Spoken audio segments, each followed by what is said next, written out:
Bonsoir à tous, bienvenue dans l'émission Si on parlait sport, le talk consacré à l'actualité sportive dans le département. Vous connaissez le programme, il y aura des coups de gueule, des débats et des duels, et tout cela donc sur l'actualité sportive du département. 5 chroniqueurs sont en plateau aujourd'hui, ils vont mettre le feu à n'en pas douter. Présentation de la Dream Team du département en musique. Le premier membre de cette Dream Team est un cycliste, on ne le présente plus, il est vice-champion du monde de cyclisme sur piste Masters. Champion d'Europe en 2013, il avale les kilomètres chaque semaine sur son vélo, il a des cuisses qui font la taille de mon torse. Vous allez bien, Yann? Très bien, Mickaël. Alors, nous allons parler cyclisme aujourd'hui, et peu, notamment de l'équipe de France, le cyclisme sur piste. Ça vous Normal, convient? Normal, c'est partie de l'actualité. Vous avez des choses à J'ai dire? travaillé. D'accord, parfait. J'ai travaillé. On passe de l'autre côté musique. Il est le président de l'Étoile sportive de Trappes. Avec son franc-parler et son charisme, il pourrait être président d'un club de Ligue 1 dans les prochaines années. Il a peut-être pour projet de racheter l'OM si on fait appel à lui. Moustapha Larbaoui nous fait l'honneur d'être ici sur ce plateau. Bonsoir Moustapha. Bonsoir. Alors, rassurez-nous, vous allez quand même rester à Trappes encore quelques années. L'OM, c'est pas pour tout de suite? Ouais, c'est pas trop l'investissement de départ, c'est pas la mise de départ qui me pose problème pour l'OM, c'est juste de récupérer tout le reste. Mais pour le coup, non, j'ai besoin de Le continuer club est pas à très cher travailler. apparemment. C'est pour ça que je dis que c'est pas la mise de départ qui me pose problème. Non, mais Trappes, on s'y sent bien, on y reste. On repasse à droite, musique. Il est notre spécialiste handball. Il est coach sportif à domicile, entraîneur de l'équipe senior masculine de Versailles. Il est entraîneur de la team 78. Il est également au pôle espoir. Il dort avec un ballon de handball dans les mains tous les soirs. Alexandre Taillefer est avec nous. Vous allez bien, Alexandre? Je veux bien, je veux bien. Alors, je remarque quelque chose avec vous, Alexandre, c'est que quand Versailles gagne, vous êtes présent. Par contre, quand Versailles perd, vous n'êtes pas présent. Est-ce que c'est une coïncidence? Parce que là, Versailles enchaîne les victoires en pré-national en ce moment. Non, j'ai déjà été là quand Versailles avait perdu, mais Je crois pas. si, on a, C'est vrai qu'il est souvent on a là. eu, on C'est a une eu des coïncidence. défaites. Mais non, sinon c'est juste une coïncidence. C'est une coïncidence, d'accord. On Mais repasse. j'aime que vous souligniez que Versailles regagne. Voilà, Versailles regagne. On repasse à gauche, musique. S'il y en a bien un qui est toujours présent pour ce rendez-vous depuis qu'il a intégré la Dream Team, c'est bien lui, c'est notre spécialiste rugby. Aujourd'hui, il est l'entraîneur de l'équipe senior du club de plaisir. Bonsoir Jean-Miss. Bonsoir. Vous êtes en forme pour cette émission? Toujours. Vous retrouvez votre compère Je Moustapha. retrouve mon compère. On termine ce tour de table avec par le meilleur d'entre nous, musique. On l'a baptisé dans cette émission l'encyclopédie. C'est le Cristiano Ronaldo du sport local. Il n'a pas vraiment de spécialité parce qu'il connaît tout sur tout. Ce sera l'électron libre de cette émission. Basile Régolite avec nous. Bonsoir Basile. Bonsoir, Mickaël. Bon, vous êtes d'attaque pour cette émission? En pleine forme. Parfait.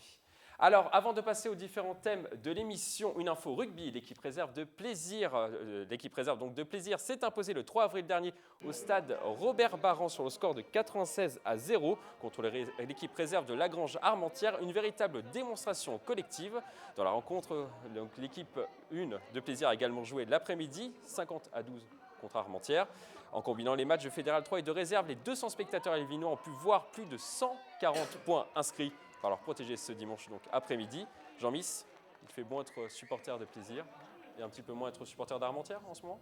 Ouais, il faut être entraîneur de plaisir surtout. Peut-être pas pour longtemps, mais bien. Pour l'instant, c'est bien en tout cas. Vous avez Ça un bon marche vivier bien. dans ce club? Oui. Non, excellent. C'est très bien. Puis bon, faut dire quand même, faut tout relativiser. Armentières n'était pas en mesure de venir nous inquiéter en fin de saison par rapport à leur classement. Ils se sont déjà déplacés, c'était bien. Voilà. 96-0, Moustapha, vous avez une réaction par rapport à ce score? En rugby, hein. C'est un score. J'aurais pensé que c'était plutôt dans le basket qu'on voyait ce type de score, mais pour le coup, le mérite lui en revient. C'est vrai que pour le coup, c'est assez exceptionnel. Ouais. Non, ce sont les entraîneurs de la réserve. Je leur laisse le Alors, mérite. voilà. Toujours pareil, il est président, donc par définition, quand ça va bien. Pas président, entraîneur. Non, entraîneur, pardon. Quand ça va bien, c'est les joueurs, et quand ça va mal, c'est l'entraîneur. J'aime bien cette façon de penser. Ben oui. Laurent Blanc l'a dit lui-même à la télé récemment. Quand ça va bien, c'est les joueurs. Quand ça va pas, c'est l'entraîneur, voire le président. Bravo. On va passer maintenant au programme de l'émission. Aujourd'hui, nous allons parler donc de cyclisme sur piste et de la sélection pour les JO de François Pervis, Grégory Boger et de Michael Dalmeda. Nous allons parler également de la défaite du PSG contre Manchester City. Mais tout de suite, coup de projecteur sur le boxeur élan-courtois Adila Mouhmadi.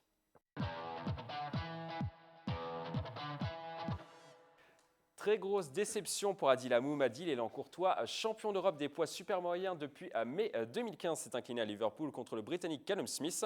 Contré dès le premier round, Adila n'a pas réussi à se remettre d'une contre-attaque surpuissante de l'Anglais. Dans les cordes bloquées, l'arbitre n'a pas hésité à arrêter le combat alors que l'Yvelinois était KO debout. À 35 ans, l'Yvelinois affiche désormais un bilan de 20 victoires, 1 nul et désormais 4 défaites et perd sa ceinture européenne. Il revient sur cette rencontre, on l'écoute. L'objectif, n'était pas finir trop rapidement parce que je me suis préparé pour pouvoir faire 12 rounds, tenir 12 rounds. Donc le but n'était pas de finir avant. Maintenant, en boxe, on sait que ça peut arriver, tout peut arriver. Un contre peut terminer un combat, on peut mener 10 ou 12 rounds. Et sur le dernier round, perdre sur un contre qu'on n'a pas vu venir ou arriver. Messieurs, vous votez. Adila a-t-il commis une erreur stratégique sur cette rencontre? Vous votez? Oui, non? Je sais pas. Oui, c'est rouge ou. Oh, rouge, c'est non. D'accord. Non. Non. Non, vous êtes unanime là-dessus. Ah non, c'est pas la stratégie. Jean, pourquoi? C'est pas la stratégie, on en avait parlé sur le plateau. Je crois que le bilan de l'autre boxeur, quand même, à 25 ans, il avait beaucoup plus de KO. Invaincu. Donc, invaincu avec je ne sais plus combien de KO. 14. 14 13 KO. sur- 13 On sur l'avait 18. dit. Il y en a un de plus du coup maintenant. 14 ou maintenant 14. C'est un sport, ça parle de même, ça. Les KO, c'est quand même le propre de la boxe. Là, ce garçon, là, à 25 ans, il a déjà un beau palmarès.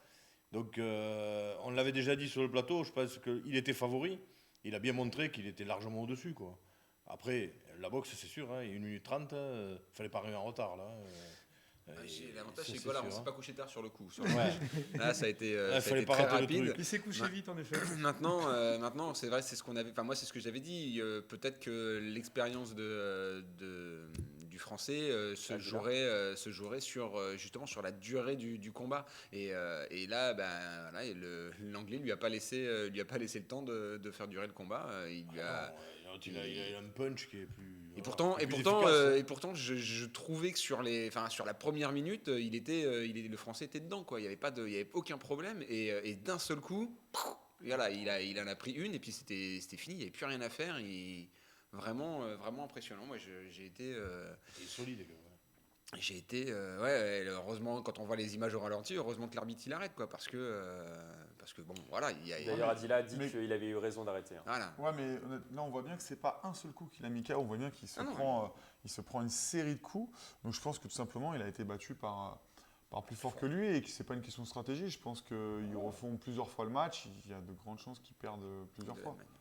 Mais le début du combat est plutôt à l'avantage du coup de Oui, Adila. mais ça, c'est pas. Il Ça, c'est, attaque. mais ça, il va c'est au le contact. c'est le Ça- début. ça- Après, dès que ça s'installe un petit peu, on voit bien que c'est lui qui prend les premiers gros coups.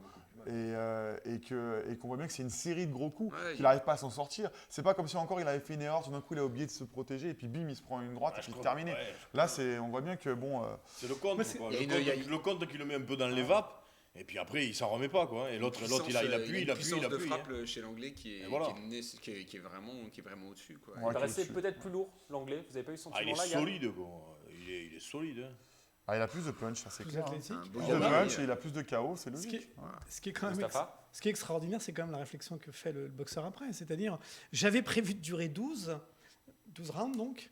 C'est juste qu'il m'a mis KO avant. Mais je pensais qu'un boxeur, par définition, il évitait quand même de tomber KO le plus rapidement possible. Donc on a tous envie de durer ou on a tous envie de mettre KO son adversaire. Il avait pas dit, C'est le propre de la boxe. Il n'a pas dit j'avais prévu de gagner. Il a dit j'avais prévu d'aller de Mais faire jusqu'au 12 bout, heures. ouais. Mais rien que C'est ça, vrai que déjà, ça peut c'est dire tenir quelque chose. debout. Donc c'est pas un problème de stratégie, Il n'y a simplement pas une si dans son stratégie pour esprit, gagner, il a une stratégie c'est- pour durer. Ouais. si c'est pas dans très son bon, esprit, déjà il y a quand même une faiblesse, à mon avis. Basile, on avait le sentiment sur ce combat-là que ça allait aller très vite. Vous n'aviez pas ce sentiment-là quand vous avez regardé le match devant votre télé? Si, on a très vite compris au bout de 30 secondes que le combat n'irait pas au bout des 12 rounds vu l'intensité qu'ont mis les deux boxeurs dans les premières secondes de la partie. Donc effectivement, maintenant, voilà, c'était celui qui allait mettre le coup le plus fort en premier qui mettrait l'autre au tapis. Et finalement, ça a été malheureusement pour Adila son adversaire. Hein. Mais je peux comprendre le français parce que c'est vrai que c'est dur. Vous imaginez, vous vous préparez pendant des mois un combat. 2 mois et demi en Voilà. Italie. Et puis derrière, il n'y a pas de match retour quoi, en boxe. Hein. Il y a une possibilité de revanche. Oui, il y a une possibilité de revanche. Ce que je veux dire, c'est que dans le combat en lui-même, c'est pas comme on va parler de PSG, il n'y a pas un match aller-retour. Et puis voilà. Là, il y a Non, mais là, un match, il exactement. faut gagner ou tu as perdu. Et ça peut jouer en C'est minute surtout un 30. aller-retour qui Et s'est c'est pris en frustrant. pleine tête. Et- pour le coup. C'est frustrant. C'est frustrant parce que 1 minute 30, il n'a même pas eu le temps vraiment de s'exprimer, qu'il a perdu et terminé. Quoi. Et C'est sincèrement, frustrant. Je comprends sa même s'il y a la frustration. possibilité du match retour, quand tu prends, je veux dire, si ça se joue sur le 10e ou même à la C'est ça que je ou disais si au on début, va, exact. si on va à la fin du temps Match, hein. et des 12 joue au rounds, point, on se dit ouais. ouais c'est bon, ça se joue au point, oui on peut aller tenter de faire le match retour. Là sur une 30, moi j'ai pas envie j'aurais pas envie de remonter sur le ring pour m'affronter Pour le le même coup, mec. je hein. dirais l'inverse. Hein. Oui, Alors, pour c'est démo- pas, oui, c'est mais pas bien sûr. pour, c'est pas pour m'opposer, Non, simplement. non, je comprends. Il y a une grosse préparation, mais il y a aussi une grosse pression, puis il y a une grosse droite, voire plusieurs. Et à un moment donné, on peut justement se poser la question de savoir que il y a peut-être eu une défaillance qui fait que finalement il peut y remonter et avoir sa revanche. Mais finalement, Je suis la d'accord, boxe, ça, Ah bah, c'est- pour le coup, il ne l'aura pas en retour. Hein. Enfin, Ouais, si- mais la s'il y avait une revanche. pression, on en avait parlé. Il a quand même 35 ans. Oui. Donc c'est la jeune. pression. Alors il en a 25 l'autre. Ah oui, mais Donc la pression, elle doit être plus sur le boxeur de Ah oui, 25 mais ans ça de- que celui de 35 qui est censé avoir un peu Ah d'expérience. oui, mais la pression, c'est pas une question d'âge, c'est mental. Hein. Donc il l'avait, oui, mais enfin, il s'était peut-être la mis boxe, lui-même.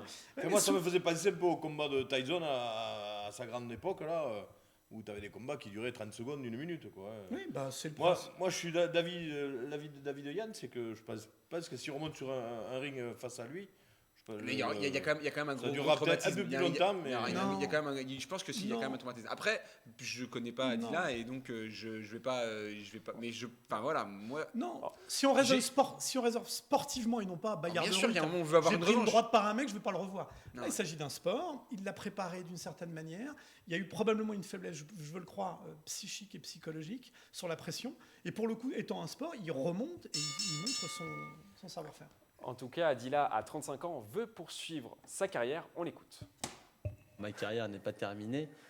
Il faut le savoir, elle n'est pas terminée ma carrière. Je suis. Donc, pas de C'est point vrai final à votre carrière. Alors, elle va peut-être être un peu plus retardée parce que finalement, ce qui était mis en place, c'était que le vainqueur du combat remportait une nouvelle ceinture et remportait un championnat WBC, du moins une finale WBC. C'était un Du petit moins peu une championnat du demi-finale monde. C'était pour une demi-finale. l'accès au championnat Voilà, du monde. C'était pour accéder au championnat du monde.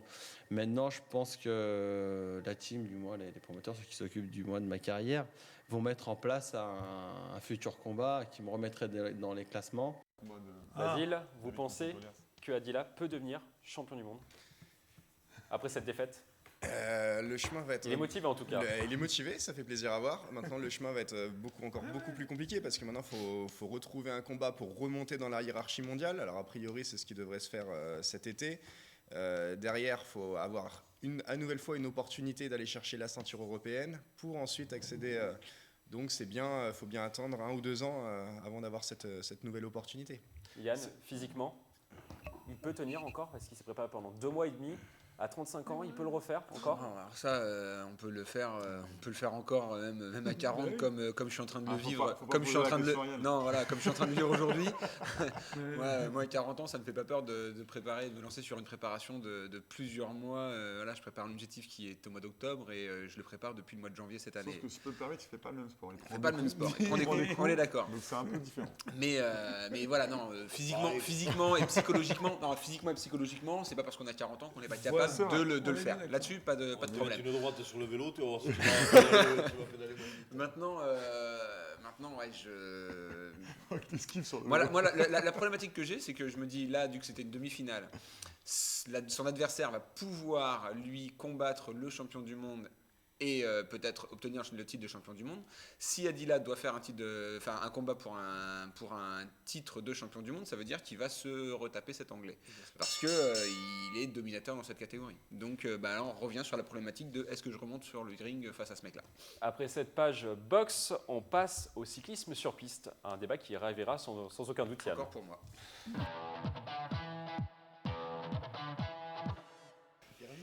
Les sélections en vue des Jeux Olympiques de l'été prochain sont tombées. Pour la piste, on retrouvera sur les épreuves du sprint ligne montin François Pervis, Grégory Boger, originaire de Maison Lafitte, et le plaisirois Michael d'Almeida. Avec Kevin Serrault en remplaçant, exit donc Quentin Lafargue, qui avait remporté une médaille de bronze au dernier championnat du monde de Londres en mars dernier. On écoute le DTN Vincent Jacquet. On a fait un choix très motivé par rapport à des athlètes qui sont d'exception, qui sont présents lors des grands rendez-vous et qui ont cette marge de manœuvre qui va s'ouvrir à nous pendant ces 4 mois de travail pour aller chercher le Graal olympique. Vous pensez que cette sélection est logique? C'était logique de sortir Grégory Boger, enfin pas justement, Quentin Lafargue, pardon, excusez-moi, à la place de François Pervis et Grégory Boger. Est-ce que c'est logique de sortir quelqu'un qui est en pleine bourre contre quelqu'un qui doute comme François Pervis? Vous votez? Oui, non? En théorie, oui. Ouais. Bon, un petit duel entre vous, Jean et Alexandre.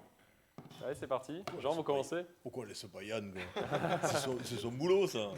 Il réagira après. C'est son Allez-y, boulot. Jean. J'ai mis oui. Oui. J'ai dit oui. Finalement, C'est pareil, on en avait parlé de ça. Et moi, je pense qu'on sait qu'ils ne s'entendent pas bien du tout. Mais sportivement, et là, c'est le sportif qui a pris le dessus.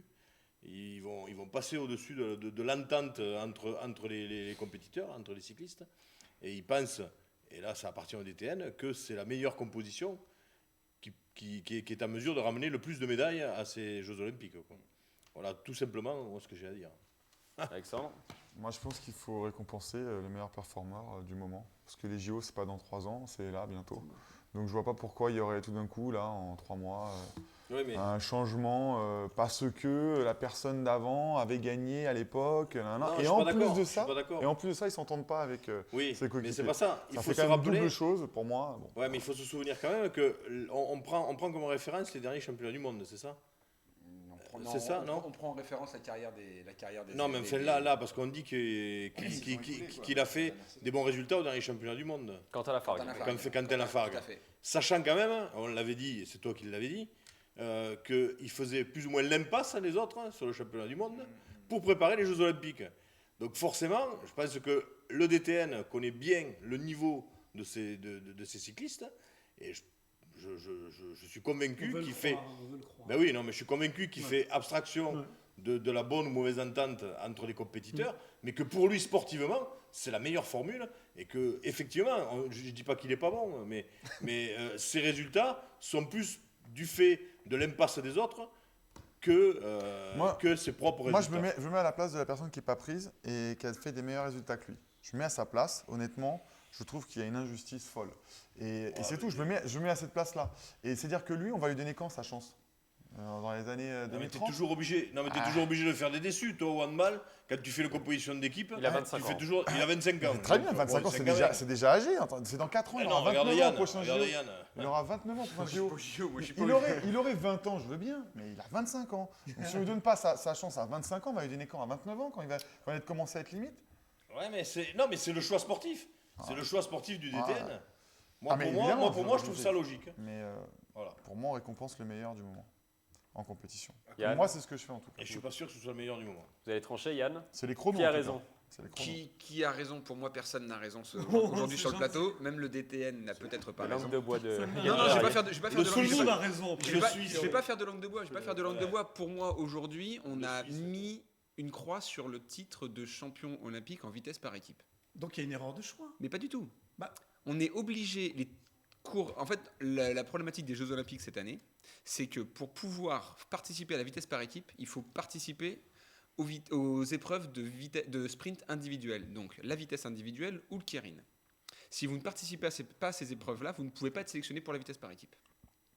Donc, ce qui se passe, c'est que on a pris le meilleur sur le keirin sur les 3 dernières années, qui est François Pervis, et on a pris aussi Grégory Boger, qui fait partie des meilleurs sur la vitesse individuelle. Donc, aucun problème.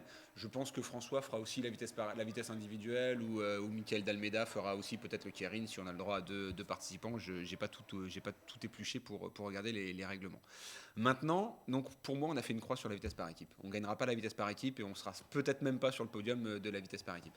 Le gros problème que l'on a sur la vitesse par équipe, donc ça c'était en fait la grosse problématique de la sélection pour les Jeux Olympiques. Et la problématique que l'on a sur la vitesse par équipe, c'est que si j'ai été rechercher les résultats des 4 dernières années, donc juste après les Jeux Olympiques de Londres, on a fait 2 médailles de bronze, un titre et une place de 4. Il faut savoir que le titre, on n'aurait même pas dû l'avoir. C'était un titre pas sur tapis vert, un titre sur une erreur de relais des Néo-Zélandais en finale face à la France. Les Néo-Zélandais étaient plus rapides, sauf qu'ils avaient passé un relais où le gars avait commencé à doubler le gars au moment de passer un peu avant la ligne, et donc du coup ils ont été disqualifiés. Donc les Français avaient été champions du monde. Je ne pense pas. Maintenant, on ne le saura pas. On ne le saura pas. J'ai aussi regardé la moyenne d'âge de l'équipe de France, de vitesse par équipe, qui est celle qui a fait les Jeux Olympiques de Londres et qui a fait quasiment tous les. La moyenne d'âge est assez élevée. Et une moyenne d'âge, cette année, on est à 29 ans. On est à plus de 29 ans, presque 30 ans de moyenne d'âge. L'équipe la plus vieille en dessous, c'est les Allemands, et ils ont 26 ans de moyenne d'âge. Je pense que l'erreur qu'il y a eu, de fait, c'est de ne pas remplacer ces 3 coureurs, ensuite suivi de l'échec de Londres, où vous avez terminé deuxième. On aurait dû créer une nouvelle inertie et et incorporer de nouveaux athlètes pour aller chercher d'autres résultats. Il y avait justement l'année d'après, en 2012 et 2013, au championnat du monde, on avait fait une équipe complètement inédite avec Julien Palma, François Pervy et Michael D'Almeida. Et ils ont terminé troisième sur une première année. Et peut-être que justement la chose à faire était sur ce type voilà, en changeant complètement et en faisant table rase. Parce que Donc tu es d'accord avec moi, Placeau? Non. Il en perd pas une, celui-là. En tout cas, François Pervis et Michael D'Almeida étaient évidemment ravis de partir au jeu. On les écoute. C'était pas facile, on était 5 pour 3 places, donc il a fallu faire des choix et j'ai eu la chance d'être choisi. C'est toujours une énorme satisfaction d'être sélectionné, d'être reconnu à sa juste valeur pour représenter la France, d'autant plus aux Jeux Olympiques, sur la plus grosse compétition qui soit dans notre sport. Dans un autre style, nous avons eu la réaction de Grégory Boger qui était persuadé d'aller à Rio. On l'écoute. Pour moi, je pense que c'est qu'une formalité, tout simplement. Donc j'attendais pas cette annonce pour sourire, pour me dire enfin je suis sélectionné. Non, c'est une formalité.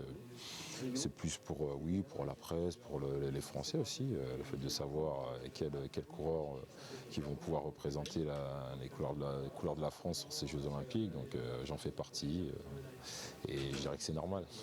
Jean, Grégory Boger n'est-il pas trop sûr de lui? Vous n'avez pas ce sentiment-là dans Il est plein d'humilité, il est plein d'humilité ce garçon. Très humble, très humble. Lui, il n'a aucune surprise. Peut-être qu'après au niveau des médailles, il y aura peut-être un peu plus de surprises, mais là on verra bien. C'est la question qu'il fallait lui poser. Ouais. Pour moi, Grégory a énormément de chance d'être champion olympique. On connaît le garçon, il est capable de se préparer. Il a été très très très déçu après la médaille d'argent à Londres, qu'il a eu beaucoup de mal à digérer et qu'il a eu beaucoup de mal à comprendre parce que ça faisait quand même quelques années qu'il était dominateur sur la domaine. Les Anglais étaient largement au-dessus du lot. Ils avaient remporté toutes les épreuves sur piste aux Jeux de Londres. Voilà, Grégory n'avait plus qu'un seul objectif pendant les 4 années suivantes, c'était d'être champion olympique. Il nous a montré l'année dernière, quand il préparait un événement, qu'il pouvait être largement au-dessus du lot. Donc je pense et je lui souhaite vraiment d'être champion olympique à Rio parce qu'il nous aura montré à tous qu'il avait raison. Tout simplement. Bon, on lui souhaite en tout cas. Après cette page résultat, on passe maintenant à la chronique J'aime, j'aime pas de notre encyclopédie vivante, Basile Régoli. Notre chroniqueur Basile Régoli, le CR7 du sport yvelinois, nous présente ses tops et ses flops du week-end à chaque émission. Alors aujourd'hui, Basile est de très bonne humeur. Ça doit être, je pense, le printemps ou le soleil qui revient. Il nous a concocté 3 j'aime et un seul j'aime pas. Alors on va passer au premier j'aime, jingle. Yeah. Alors votre premier j'aime, Basile, concerne le football et plaisir. Tout à fait, un club dont on ne parle pas forcément très souvent, effectivement. En tout cas en foot, c'est vrai que l'équipe Fagnon évolue en première division de district. En revanche, leurs équipes de jeunes marchent plutôt bien. Ce week-end au programme, les demi-finales de Coupe des Yvelines et dans toutes les catégories, U15, U17, U19. Il y aura des équipes de plaisiroises dans ces demi-finales. Donc c'est bien le signe que la formation est efficace au club. Et elle est efficace également parce que chaque année, il y a des jeunes qui quittent Plaisir pour aller dans des centres de formation de clubs de professionnels ou dans des clubs de ligue comme la CBB qui sont des références dans la région. Sur ces dernières années, il y a des joueurs comme Jean-Kévin Augustin aujourd'hui au PSG, Christopher Opéry qui vient de signer son premier contrat pro au Stade Malherbe de Caen. Il y a également l'attaquant actuel de l'AS Poissy qui marche fort en CFA, qui est Yannick Mamilone. Tous ces garçons sont issus de la formation plaisiroise Et donc voilà, c'était un j'aime, un coup de chapeau à tirer à ces éducateurs qui bossent quotidiennement au club et qui forment des bons jeunes. Basile, vous l'avez dit, plaisir à des pépites, on peut dire, dans son club. Il y a notamment eu Jean-Kévin Augustin, vous l'avez mentionné. Est-ce qu'il faut garder ces pépites et rester justement, enfin voilà, permettre au club du coup d'aller un peu plus haut dans le classement, ou justement les laisser partir, aller dans d'autres clubs pour voilà, tout simplement voilà, qui gèrent leur carrière eux-mêmes? Bah, je pense qu'arriver à un certain âge, on ne peut pas les retenir. Alors, il ne faut pas les laisser partir trop tôt. Maintenant, arriver à 13-14 ans, quand un jeune a le potentiel pour jouer au plus haut niveau régional, voire rentrer dans un centre de formation, on ne peut pas lui dire de rester à jouer en excellence ou au niveau départemental quand il est au-dessus du lot. Vous êtes d'accord, Mustapha? On ne peut pas freiner le rêve d'un gamin. Ah, moi, je suis totalement d'accord. D'abord, j'aime ce que notre ami aime et a évoqué. C'est vrai que pour le coup, on a un club yvelinois, et il n'y en a pas tant que ça, finalement. Des clubs qui sont concentrés sur la jeunesse et concentrés sur le vivier local. Et Plaisir en fait partie. Après tout, se retrouver en demi-finale de Coupe des Yvelines, quasiment dans toutes ces catégories, c'est juste, pour le coup, ils font respecter un ordre puisqu'ils sont premiers de leur championnat, et que finalement, même si les coupes peuvent nous laisser penser que de temps en temps il y a des accidents, pour Plaisir, c'est pas le cas. Ils sont premiers de leur championnat, je parle des 15, 17, 19, premiers de leur championnat, et ils éliminent tous leurs concurrents qui sont en deçà, et pour se retrouver en demi-finale. Et c'est une cohérence de club, une cohérence sur les jeunes. Et on évoquait les seniors qui sont en première div. Ouais, bah c'est juste que c'est un choix qui est fait, à mon avis, enfin je veux le croire comme ça, et c'est bien de le souligner, c'est que la une, souvent, c'est un peu la vitrine, mais ça représente quoi finalement? Éventuellement l'achat de joueurs, de mercenaires qui venus de toute la région. En revanche, le travail qui est fait par les éducateurs, par un président de club, par les éducateurs, ça reflète vraiment le travail de tout un club. Et pour répondre à la question, quand même, faut-il les laisser partir? Oui, rapide. Faut-il les laisser partir? Bien sûr qu'il faut les laisser partir. Un gosse, quand il est bon, on le voit très rapidement dans un club. On les accompagne pour justement mieux les accompagner là où ils pourraient aller. Donc surtout pas les retenir. Et le club grandira par la totalité de ses équipes, pas par un individu, en tout cas pas à cet âge-là. Après le football, on passe au deuxième j'aime de Basile. Jingle. Il concerne le tennis de table. Ça fonctionne pas trop mal au Chesnay, Basile, pour l'équipe du Chesnay? Oui, on avait laissé les filles d'Elancourt l'an dernier qui étaient en Pro A, mais qui avaient décidé de ne pas repartir cette année faute d'un budget suffisant. Donc on se disait que c'était terminé pour avoir un club yvelinois au niveau Pro A, Pro B. Et puis non, il y a ces filles du Chesnay qui viennent de terminer première de leur poule de N1 et qui évolueront donc l'an prochain en Pro B. Donc pareil, un petit j'aime parce qu'il y a 3 ans, elles évoluaient en N3. Elles restent donc sur des montées successives N3, N2, N1. Et l'an prochain, elles vont découvrir pour la première fois la Pro B avec notamment 2 jeunes Françaises. Elles sont lycéennes, elles ont 16 et 17 ans. Et voilà, c'était un projet basé autour d'elles pour les amener vers le haut niveau. Et l'an prochain, elles vont continuer à pouvoir s'aguerrir en évoluant un cran plus haut en championnat de France par équipe. Alexandre, une réaction? Que dire de plus? Des montées successives, en plus basées sur des jeunes, et c'est évidemment appréciable. Moi, dès qu'on touche des projets autour de jeunes, c'est quelque chose que j'apprécie en tant que formateur, donc félicitations. Et est-ce qu'elles ont recruté une chinoise pour les différentes montées, comme au baseball ou au football américain? Avec les Américains. Un Américain au baseball et au football américain. Est-ce que là, au tennis de table, il y en a une dans elles ont recruté? Voilà pourquoi elles sont montées. C'est par équipe, donc ça suffit pas. Voilà. La victoire ne suffit pas. Je pensais que c'était une blague. On passe au troisième j'aime de Basile. Jingle. Et il concerne l'Aviron et le Versaillais Thomas Barouk. Et oui, on parlait tout à l'heure des Jeux Olympiques de Rio avec nos cyclistes sur piste. Et ben, Thomas Barouk a fait un grand pas vers Rio de Janeiro. Il y avait les championnats de France de bateau court il y a 10 jours. C'était l'occasion pour justement les rameurs français de briller, de se montrer, de se mettre en évidence devant les sélectionneurs nationaux pour marquer des points en vue de la sélection olympique. Et Thomas Barouk, avec son ami de Toulouse, Thibaut Collard, sont devenus champions de France pour la première fois, après 2 titres de vice-champion de France, 2 médailles d'argent ces 2 dernières années. Donc évidemment, en terminant cette première place, devant d'autres postulants à une sélection olympique, c'est un coup de chapeau. Et maintenant, il faut attendre la sélection qui va tomber au mois de juin. Alors, il faut savoir que là, il évoluait donc ils étaient 2 par bateau, 200 barreurs, comme on dit, la catégorie. Aux Jeux Olympiques, ce n'est pas une catégorie qui est représentée.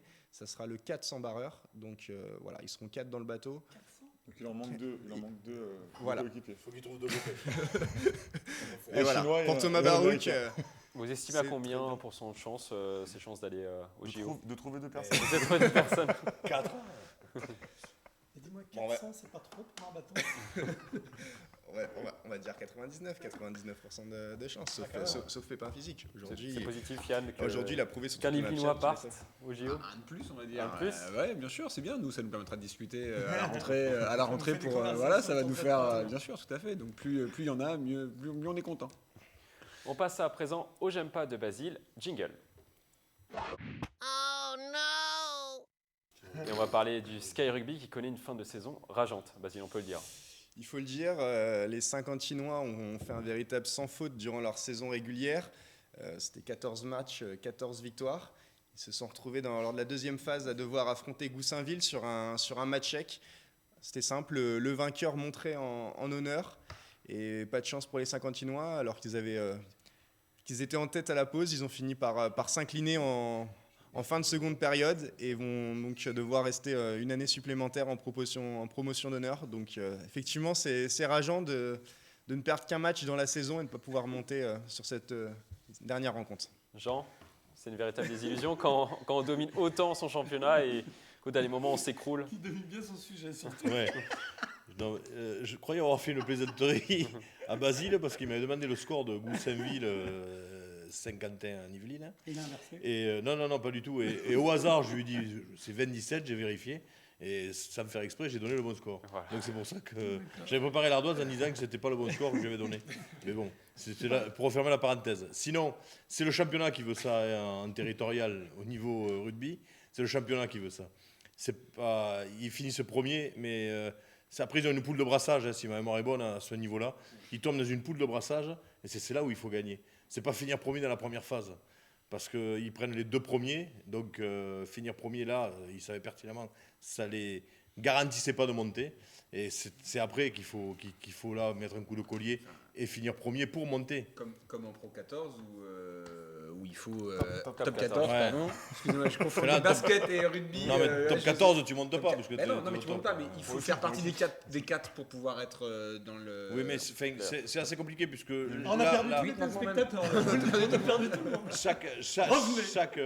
chaque division a son propre règlement. D'accord. Mais là bon, effectivement quand tu gagnes 14 matchs sur 14 et que tu perds le match qu'il faut pas, mais c'est le propre de tout sport collectif. Il faut faire un petit débat sur les individuel. règlements, sur différents sports, hein, ça peut être le rugby ou autre.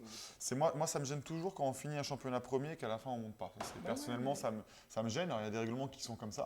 Oui, mais là, ils finissent pas premier, ils finissent premiers de leur poule. C'est bien ce que je dis. Mais quand on finit premier de sa poule, ça me gêne qu'il n'y ait pas une montée. Il y a 3 poules, on est en régional, 3 poules. Oui, mais ça me gêne. Qu'il n'y ait pas une organisation faite pour qu'il y ait 8 équipes. Peut-être plus de descente, je ne sais pas qu'ils s'organisent. C'est 3 x 8. Un championnat, on est premier, on ne monte pas. C'est curieux. Ça me gêne, moi, en règle. On continue à présent cette émission par notre rubrique débat.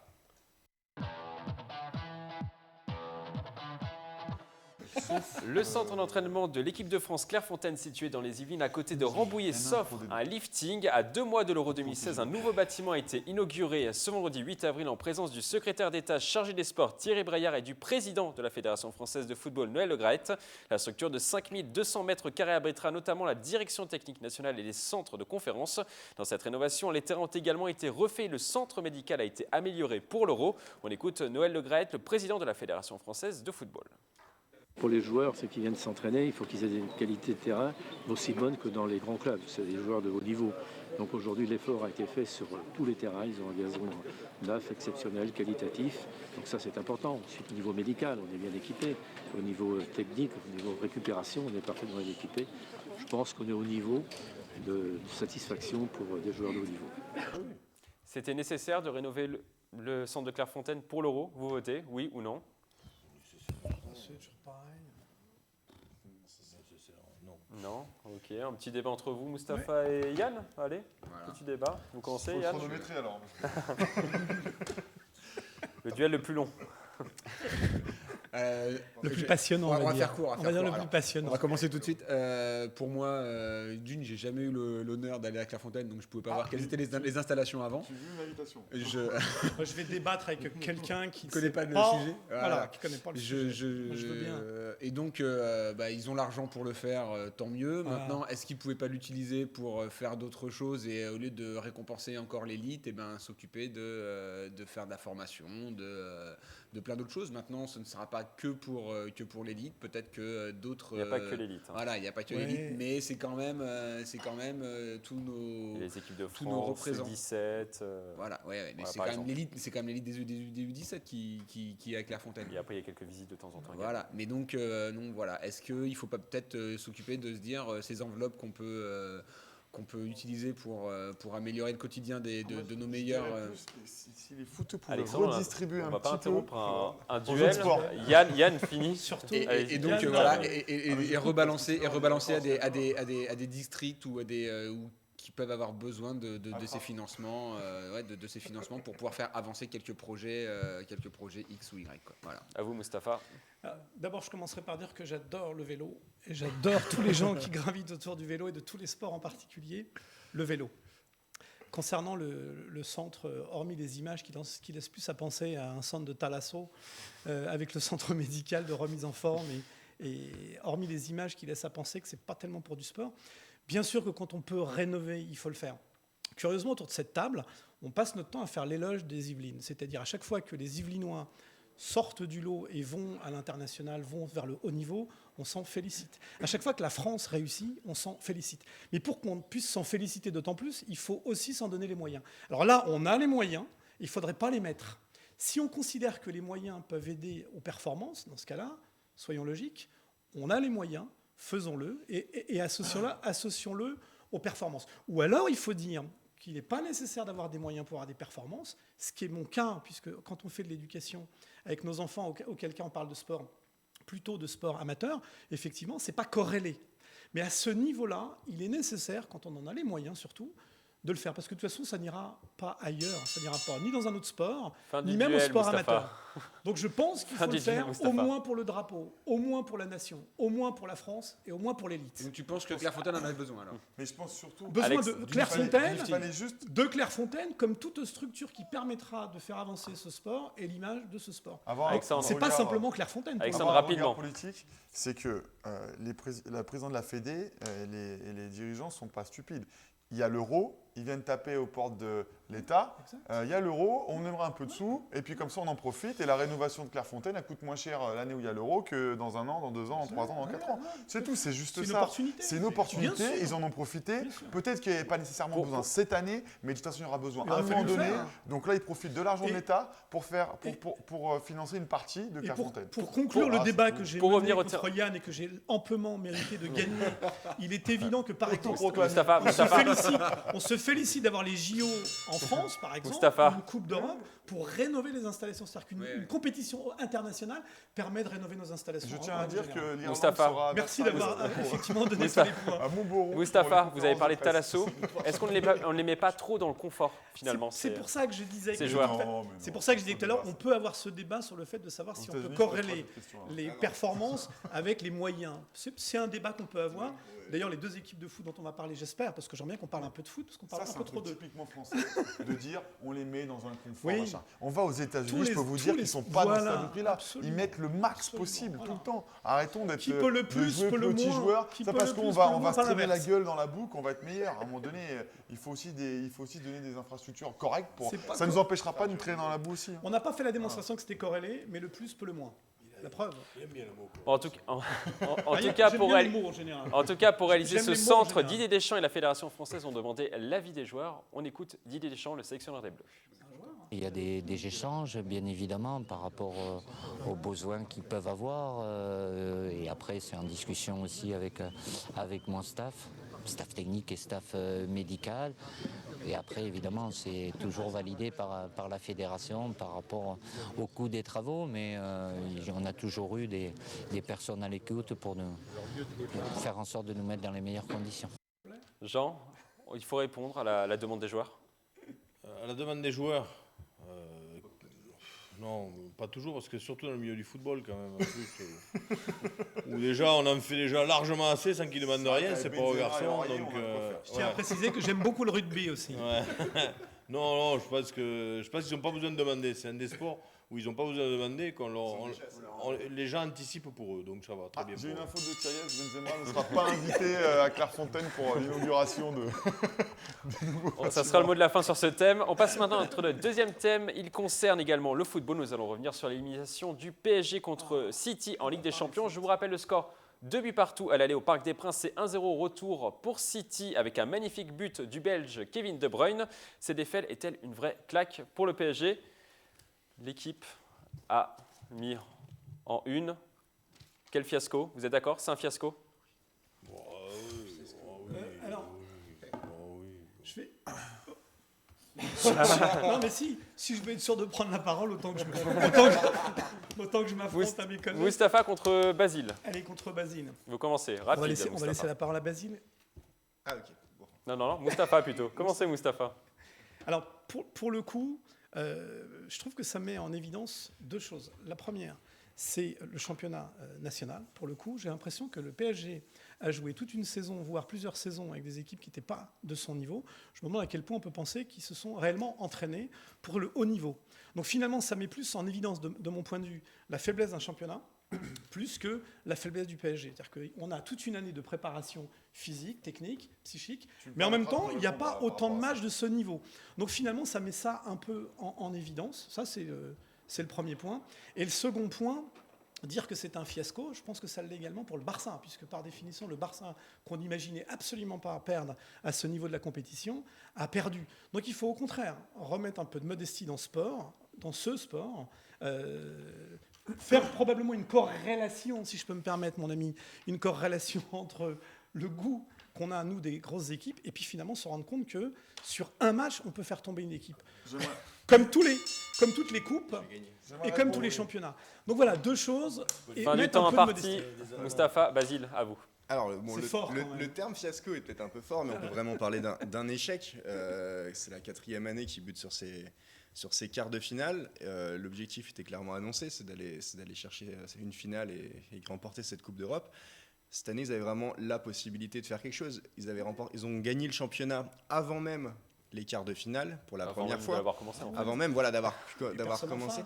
Mais ça leur a permis ça a permis à Laurent Blanc, l'entraîneur, de pouvoir faire tourner l'effectif, reposer les joueurs en conséquence pour ce quart de finale. Non, au contraire.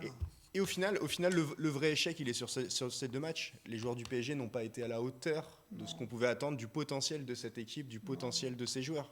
Le vrai échec, il est là. C'est que Manchester City était vraiment prenable si l'équipe avait joué à son véritable niveau. Donc l'échec, il est plus que sur l'élimination, il est sur c'est 2 fois 90 minutes et sur le contenu du jeu proposé par les Parisiens, pour moi. Non, mais techniquement, on est d'accord, ça s'est joué sur 2 matchs et le résultat n'est pas celui qu'on escomptait pour le PSG. Mais c'est pas sur 2 matchs que ça se joue. J'aimerais faire évoluer le débat sur autre chose. Oh, merci. Je pense que le débat du championnat français qui est mauvais et du coup on ne peut pas gagner, pour moi c'est un faux débat. Je vais prendre 2 exemples. Le Bayern de Munich, quand on a gagné avec des champions, ils ont gagné. Et je vais prendre le handball Barcelone, d'accord, qui est un championnat, mais alors plus que mauvais parce que tout le monde est parti. Il n'y a que le Barça qui s'est maintenu financièrement. Ils gagnent tous leurs matchs avec 20 buts d'écart, 10 buts minimum, et ils ont gagné avec des champions l'année dernière. Donc pour moi ça c'est un faux débat. Deuxièmement, l'effectif du PSG, j'aurais envie de dire, on s'enflamme un peu vite quand même. Quand vous regardez ce qu'il y a sur le banc au PSG et ce qu'il y a sur le banc à Manchester City, ce n'est pas les mêmes joueurs quand même. Hein. Il y a quand même des joueurs à plus de 60 millions d'euros. Oui. Sur le banc? Non, pas sur le banc. Moi, je parle sur le banc. Donc quand on fait rentrer des joueurs, il n'y a pas grand-chose, d'accord? Et quand il y a des blessés ou des suspendus, il n'y a pas grand-chose. Donc je pense que le PSG est une bonne équipe avec un 11 de départ et derrière, c'est très faible, voire 3 remplaçants. Donc si tu fais qu'il y a un blessé ou 2 ou des suspendus, il n'y a plus personne. Donc déjà, je pense que l'effectif du PSG n'est pas si fort que ça. Et troisièmement, ça on n'en a pas parlé, il y a le problème Aurier. Et j'aimerais bien qu'on en parle parce que quand même, les 2 matchs les plus pourris du PSG de l'année, c'est les 2 matchs où Serge Aurier revient après ce qu'il a fait. Et moi, je pense que Serge Aurier, a tué le groupe avec son histoire et Laurent Blanc a tué le groupe en le refaisant jouer pendant ces 2 matchs-là. C'est ça la vérité. Au premier match, il n'a rien apporté et il a coûté un but. Soit il fallait le faire rejouer beaucoup Maintenant, plus tôt pour pas qu'il perde de conditions physiques. Maintenant, soit il ne fallait pas le faire Maintenant, rejouer. la question, Ça, je suis c'est d'accord. quelle est la marge de manœuvre de Laurent Blanc là-dessus? Quelle est la pression des Qataris, du président, des actionnaires, c'est un etc. autre problème, ouais. Ça, on ne le sait pas. Mais il n'empêche que moi, je n'ai pas reconnu Laurent Blanc sur ces 2 matchs-là. J'aurais rajouté. Jean, très rapidement. Ouais, très rapidement, mais j'aurais rajouté au très bon analyse d'Alexandre. J'aurais rajouté aussi le manque de performance du joueur emblématique du PSG qui est Ibrahimovic. Ibrahimovic. Parce que sur les 2 matchs, il passe à côté. On lui a toujours un petit peu reproché, justement, que sur les grands matchs, il n'était pas présent. Quand je vois un mec comme Ronaldo au Real, où ils perdent 2-0 au match aller et ils gagnent 3-0 chez eux avec 3 buts de Ronaldo. Là, moi, je dis bravo. Je pense qu'il est surcoté, Ibrahimovic. Si. Bien sûr. Si je peux revenir quand même au débat, quand on dit qu'on veut l'élever puis que finalement on finit sur des nominations avec des Aurier ou des joueurs comme ça en nommant sur des sports collectifs, en l'occurrence le foot, c'est pas forcément élever le débat que de ramener ça à des individualités. Justement, je continue, il dépeint sur le collectif entier. Ouais, ça non, permet mais non, d'insulter pas du toute tout. l'équipe et Mais bien sûr l'entraîneur. que- mais Le bien sûr ramener que dans le non. collectif, Et si on le l'a faire mis en jouer, avant toute la bien saison. sûr, On l'a mis en avant que non. toute la saison. Pas tous en même temps, pas tous en même temps. C'est peu connaître, à mon avis, le sport collectif. Mauvaise gestion de crise. Très mauvaise gestion. Pas tous en même temps. Très Moustapha. C'est peu connaître, à mon avis, le sport co. Et je sais de quoi je parle, en l'occurrence, dans celui qu'on pratique tous. Mais je continue, Non, je c'est dire persiste ça. à dire que C'est même dire ça. si en Allemagne, Ça la tue, différence... ça tue le groupe, Même si- niveau mental, de Non, mais faire je- jouer un joueur qui a insulté tout le monde, je c'est pas persiste. possible. Moi, je serais joueur, mais je ne peux pas jouer à côté de lui. Je suis entraîneur, mais jamais de la vie, il refoule le terrain. Quand on voit ces statistiques, Jamais de la excusez-moi, vie. 14 ballons perdus. quand Jamais même. de la vie. 14 ballons perdus. Jamais de la vie. À Manchester. Il tue le vestiaire. Sur ce coup-là, mais très mauvaise gestion de crise de la part du PSG, il n'y a pas de débat. Et je ne mets pas la pierre que sur Laurent Blanc, parce qu'à mon avis, il n'est pas seul décideur de tout ça. C'est la fin de ce débat. On va passer maintenant au défi du jour.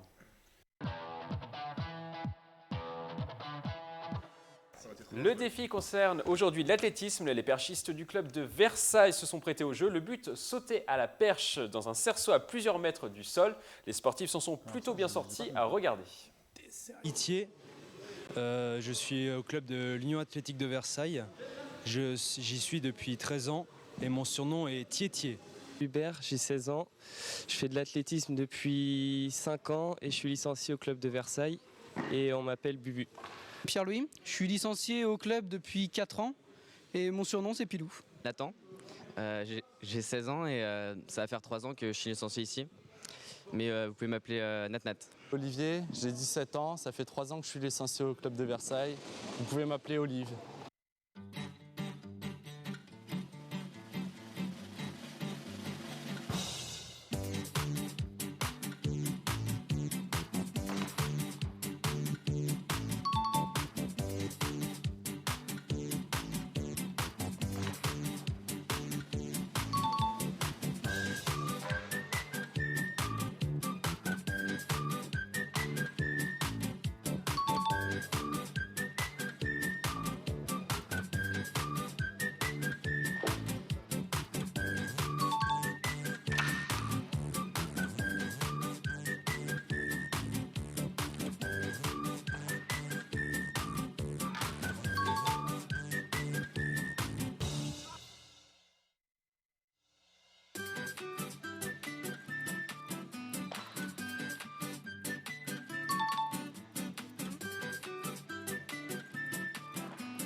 J'ai eu de très bons concurrents. Vraiment, c'était un très beau jeu.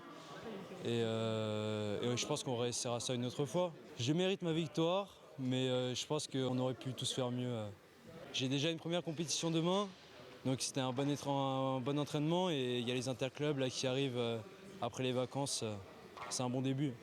Basile, c'est votre spécialité. Une réaction par rapport à ce jeu? L'athlétisme et pas le saut à la perche. Je suis assez fier de mes partenaires d'entraînement et de ce qu'ils ont fait, surtout que pour préciser, on leur avait pas annoncé quel serait le défi. Ils savaient qu'ils avaient entraînement, qu'il y aurait un défi qui serait proposé. Moi, on leur a parlé de ce défi du cerceau seulement une vingtaine de minutes avant, donc ils n'ont vraiment pas eu l'occasion de s'entraîner pour ce défi. Et ils s'en sont vraiment très bien sortis et c'est bien. Ça met en avant, c'est le réalisateur Romain Ruspini qui a choisi la musique. Après donc ce jeu, on passe au kayak polo. Gendarme de Saint-Tropez, je pense.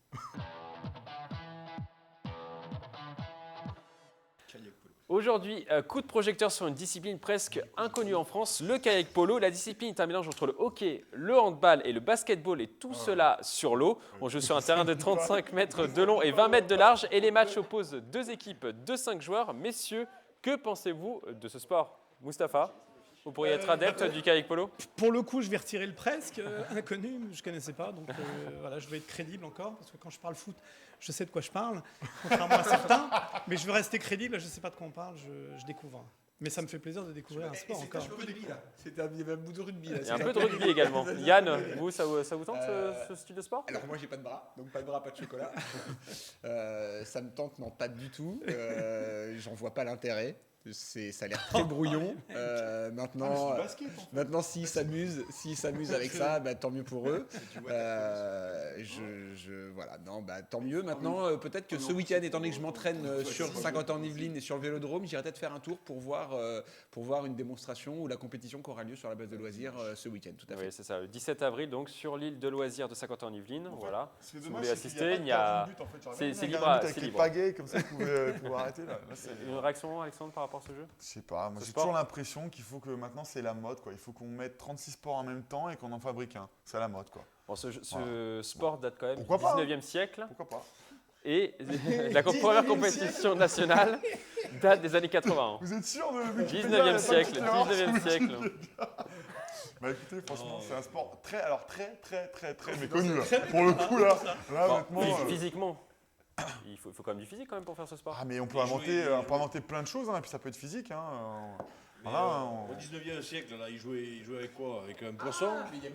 Avec une pieuvre à la place du ballon? Ou avec un poulpe? C'est même un peu avec non, mais aussi, après, parce qu'ils balancent avec la panne. D'accord. À partir du moment où il y a des gens qui s'amusent, c'est essentiel. Et là, il y a des compétitions nationales. Et là, les bagarres, c'est un bon à coup de pagaie. D'ailleurs, Moustapha Trapp évolue en National 4 en waterpolo. Je tiens à préciser que j'adore le waterpolo. Kayak polo, attention. Je tiens à préciser que j'adore le kayak polo. Nouvellement. On a un peu de mal avec le foot, visiblement. Donc, je tiens à préciser que j'adore les autres sports. C'est la fin de cette émission. Merci de nous avoir suivis. On se retrouve le jeudi 28 avril pour une nouvelle émission de Si on parlait sport. Très belle soirée sur TV Fil 78.